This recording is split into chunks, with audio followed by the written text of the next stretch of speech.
Hello everyone, I'm Sharpedo43 once again, bringing you all week 4 of the Valhalla League. For this battle we're going to be facing Dolphin Headlock, I think was his name, coach of the Mythical Marshadows. Before I get into this battle, just know that this is a battle that actually took place after I did my week 5 battle, because this coach is actually a replacement coach for an older coach that was in the Valhalla League previously, but because he kind of left like a couple hours before we were supposed to battle, we kind of had to get a replacement, and as a result we had to wait and wait and wait and wait. And since there was too much time passing, they decided that I should just do my week 5 battle. So but I got my week 4 battle now, so, and because I like to post these battles, or at least showcase them in the order they should go, I'm going to showcase this battle first, but just know that week 5 was already done before this battle, so yeah. But anyway, so yeah, I'm not going to really get into the teams much because I kind of forgot what I prepared for against this guy's draft. And looking at his team right now, it doesn't look like anything I prepared for, so honestly, I kind of don't remember what I even was preparing for here. It's been a couple weeks since I got this battle, like, or it was a couple of weeks since I actually made this team for the previous coach, so seeing this new team now is kind of like I kind of don't remember what I was preparing for in the first place. So yeah, all you guys gotta know is that this is the battle, and I hope I win, but you know, that stuff can always change, you know. So here we go. This is gonna be your boy Andrew. He looks ready. He's gonna lead off with Despacito, which is the Araquanid. I'm gonna lead off with the God. Yeah, and I'm gonna go for the. I go for the bulk up here. I think I could be wrong. Yeah, I think I go for the bulk up here, because I didn't think he'd want to stay in on a Horn Leech, knowing he has a Miltank that could possibly have Sap Sipper. And seeing how he hard switches in the Miltank here, instantly tells me that this is definitely a Sap Sipper one. Okay, so I don't go for the bulk up. I actually go for the Stone Edge, because I thought he might want to stay in, because I know these Araquanids do carry Poison Jab as well, if they see anything like any fairy types that they need to take care of. So I was thinking if he has that, he'll probably want to stay in. So I went for Stone Edge to either KO it or at least cripple it so that something else can revenge KO it. But he ended up switching into Miltank. He's now going to go into Hitmontop. Now here I went for bulk up because I thought he might want to stay in with Miltank and go for Stealth Rocks. But he actually just goes into Hitmontop, like I said. And I'm just going to get the bulk up. Now here, because he got the Intimidate off, I was just tempted to go for another bulk up right here. But he's going to go for Fake Out, so he's pretty much going to prevent me from getting a +1 attack and defense again. So what I'm going to do now is just continue to go for bulk up until I get what I want, and that's exactly what I do. So with this bulk up, now I'm at +1 attack and +2 defense. So I was thinking, from here, he's going to definitely want to switch out. He ends up going for Toxic here as well, so that's actually kind of annoying because this puts my Tapu Bulu on a timer. And now what I'm going to do here is go for Superpower in case he wants to go into something that resists grass moves or is immune to it, such as Kyurem Black or Miltank. In this case, he actually goes into Miltank, both of which Superpower can cover. So I definitely made the right choice going for Superpower right here. This is, thanks to the +1, is going to definitely be enough to take out the Miltanks, which is what I wanted, because Miltanks have always been annoying, in all honesty. But yeah, so that thing is gone now. And the God is going to get some HP recovery, while also taking poison thanks to the Toxic from Hitmontop. The grassy terrain is going to go away now because a lot of turns have passed as well. And now he's going to get a free switch into Gengar. Now this was scary because, I mean, he can easily just Sludge Wave me right here if he wanted to. But what I'm going to do is just switch out and go into Bronzong, predicting a poison type move, because when you see the God, you're just tempted to go for a poison type move because of its X4 weakness to poison. But so yeah, I was hoping he'd go for that and not predict me to switch out and go for Shadow Ball, and that's exactly what he does. He ends up going for Sludge Wave here, but I know that the next turn he's definitely going to try to go for Shadow Ball just to take this thing out. I cannot switch out with this thing because the Mega Gengar actually carries Shadow Tag, and it's allowed in this league, so all I can do here was just go for Gyro Ball. And this is one of the reasons why I packed Gyro Ball in this Bronzong, was just in case there was something fast on his team that, you know, there's no switch-ins to. So, and in this case it was Gengar, so because not a whole lot of my team can switch into Shadow Balls or Sludge Waves from this Gengar, Mega Gengar even, because Mega Gengar is a lot more powerful than regular Gengar. So yeah, here I'm gonna go into Crobat here. This was actually super risky because what happened here was that this Crobat didn't even have Brave Bird. It actually had Cross Poison and U-Turn, both of which Gengar resist. So what I was forced to do here was go for U-Turn and hope that I don't win the speed tie. But what he ends up doing here is actually just going for the hard switch into Hitmontop, getting the Intimidate off, and I just get to pivot, thankfully, because I didn't want to stay in on a Crobat with -1 attack. So here I get a free switch into Milotic. Now here, I did not know what this Hitmontop wanted to do, but I was afraid of him going for Toxic on my Milotic, which I didn't want because I didn't want my Milotic to be put on a timer either. So what I decided to do here was just hard switch into the God and see what he wanted to do. He ends up hard switching himself here. I don't know for what though. And then he ends up going into Kyurem Black, I believe here. Yeah, he goes into Kyurem Black right here. Now because I don't have a switch into this thing either, I decided to stay in here and go for Superpower in case he tries to do something like set up a substitute. Because I know that Kyurem Blacks, when they know they have opponents cornered, they're going to try to predict them to switch out and then go for substitute, and I didn't want that. So I stayed in here going for Superpower, hoping he goes for either substitute or just go for a electrical move in the form of Bolt Strike. But he actually ends up going for the Ice Beam, which does take out the God. So yeah, rip that. So now I have to go into Armaldo here. Now here, I send out this Armaldo just kind of to see if he would get scared away to, like he'd be forced to switch out. Because Armaldo's a Rock type and carries a Rock type move, which can definitely take out Kyurem Black because it's weak to Rock type moves. And that's exactly what he does. He ends up switching into Hitmontop once again, whereas I switch back into Milotic here. I just wanted to see what he wanted to do, and he ends up doubling here, which is fine with me because I actually end up doing the same thing and just going into Milotic. Now, because the last time he switched into Kyurem Black on my Milotic, I was thinking he'll probably do it again, and that's exactly what he does right here. So because of that, I decided to get the Toxic off, just in case this thing tries to force me to switch out yet again, and this time go for Substitute.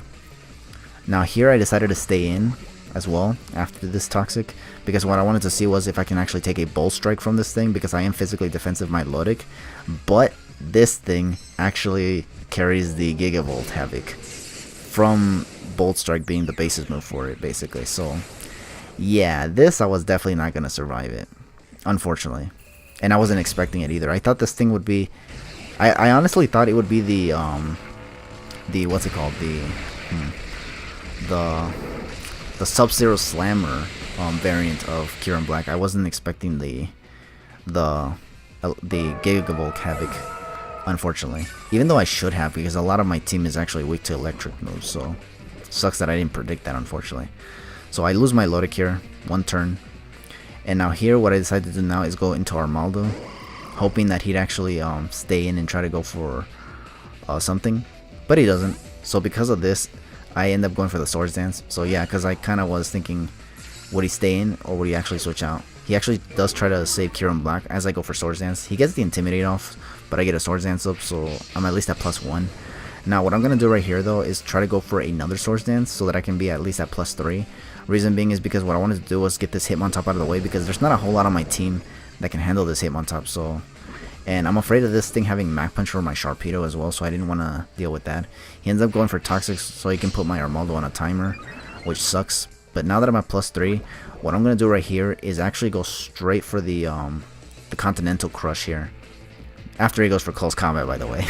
Yeah, because after this Close Combat, it puts him at -1 defense, and I'm at +3, and I'm going to use Stone Edge Continental Crush, so all that combined, it should definitely be enough to destroy this damn Hitmontop, to see if it can actually survive one of these. And yeah, so yeah, I go for Continental Crush on this Armaldo. I don't know if anyone's ever used Continental Crush Armaldo, but here I wanted to use it specifically because I didn't think he had any switch-ins for this move.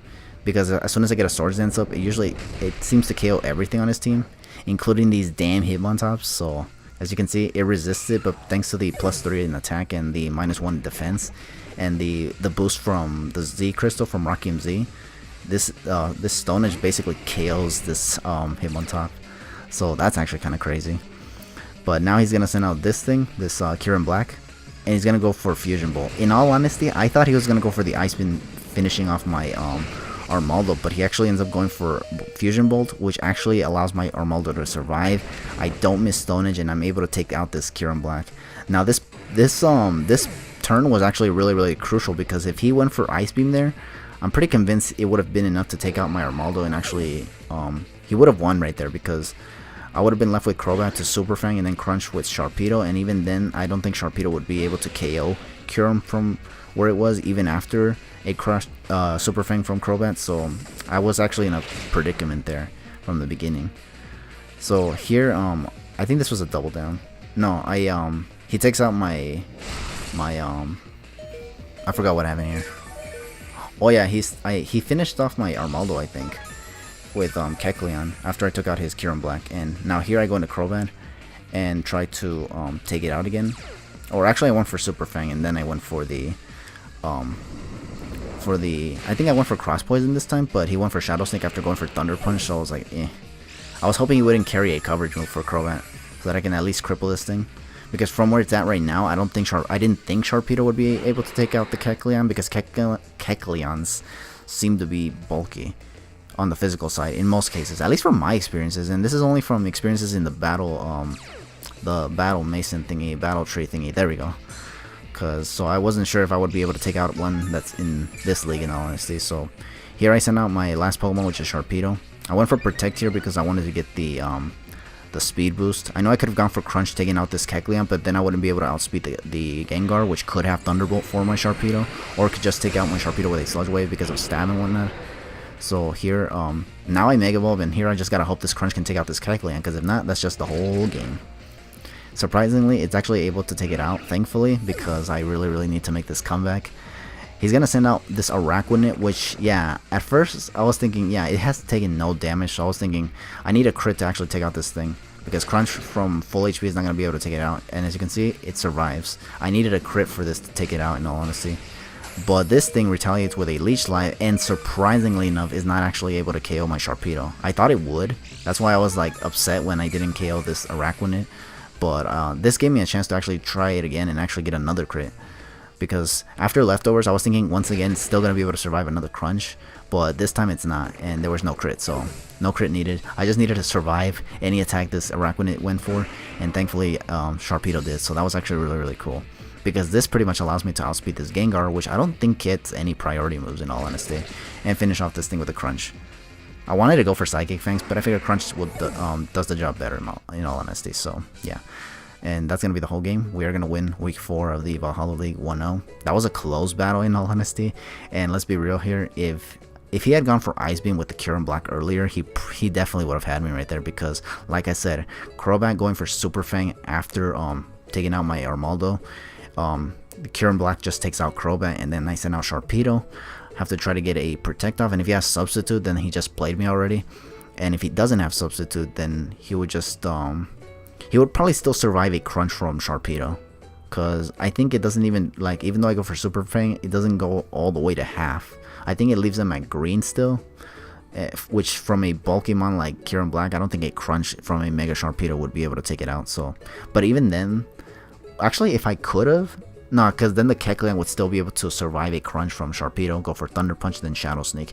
And even if he didn't go for Shadow Sneak, he definitely would have had me with Araquanid, which was also at full HP. Like, I literally had to crit everything on his team in order for me to have won that without my opponent going for Ice Beam on the or without him going for Bolt Strike on my Armaldo, which he did. So because of that, we actually were able to win this. So this was a battle where we were just lucky to actually win.